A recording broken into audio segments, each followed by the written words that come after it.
What is the gravity of your leadership? Are you creating a gravitational push or a gravitational pull?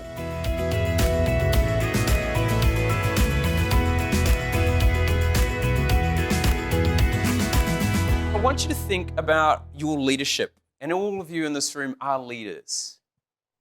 And I want you to think about what effect does your leadership have? What is the gravity of your leadership? Are you creating a gravitational push or a gravitational pull? In how you lead, are there moments in time where you are pushing people away, or are you pulling them in? Because to create a sense of trust and belonging, we must create that gravitational pull where people come towards us. And as part of when we think about our gravity of leadership, I want you to think about how can we be relentless in our pursuit of our excellence, in our pursuit of what we're trying to achieve in our organizations, our companies, what we're trying to achieve for humanity. And so important to be relentless. But how can you be relentless without being ruthless or reckless? How can you be relentless in your pursuit of excellence without being ruthless or reckless? So let's have a look at what these mean. So relentless is a non-stop commitment. Doesn't mean we go 24/7. It means that we're putting everything in place to ensure that we can achieve it in a high-performing mode. So that means we need to take recovery. We don't want to be working all the time. We need our brains fresh. We need our people fresh. So how can you be relentless to make sure that you can achieve the outcomes in an effective manner?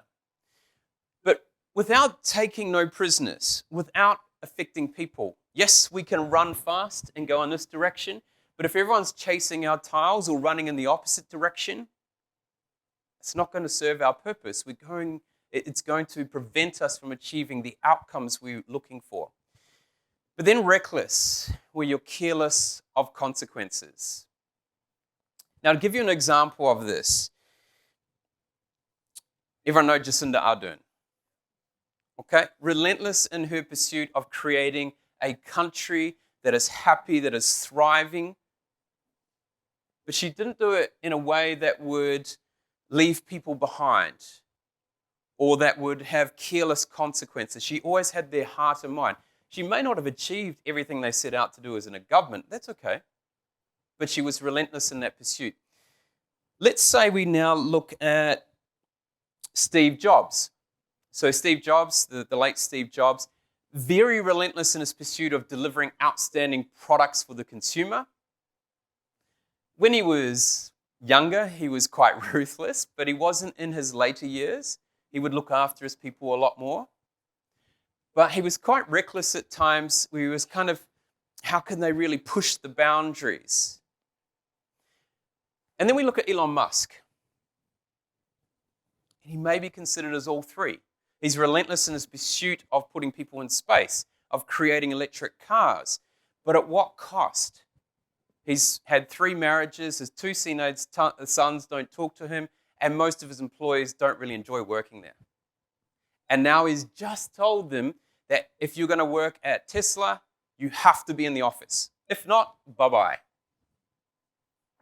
He's only worried about him.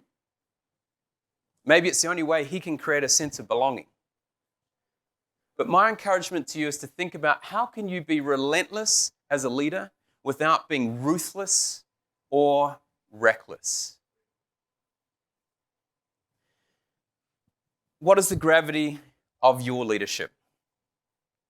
Are you creating a gravitational push or a gravitational pull? I'll leave you to sit on that.